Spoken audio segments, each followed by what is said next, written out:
So here's how you can change Siri voice on the Apple Watch. Let me quickly show you how it works. If you're new here, subscribe so you never miss anything important. So you have to grab the iPhone that is paired to the Apple Watch and open up the Watch application.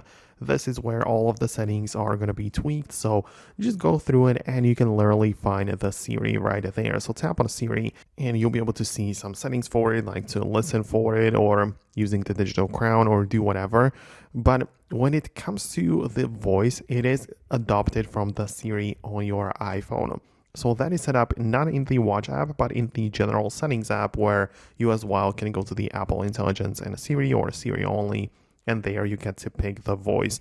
So that is kind of how you can check it and change it, because it will be adopted on the Watch as well. And we don't have like a dedicated place to change it just for the Apple Watch. So it kind of all works together, and that is where you can find it. So this is how it currently works. In case anything changes on, or if there's going to be like a new way to change it on the Watch itself, I'll definitely make more videos about it. So make sure you stay tuned by subscribing, and that way you're not going to miss anything important. So thanks a lot, and I'll see you later.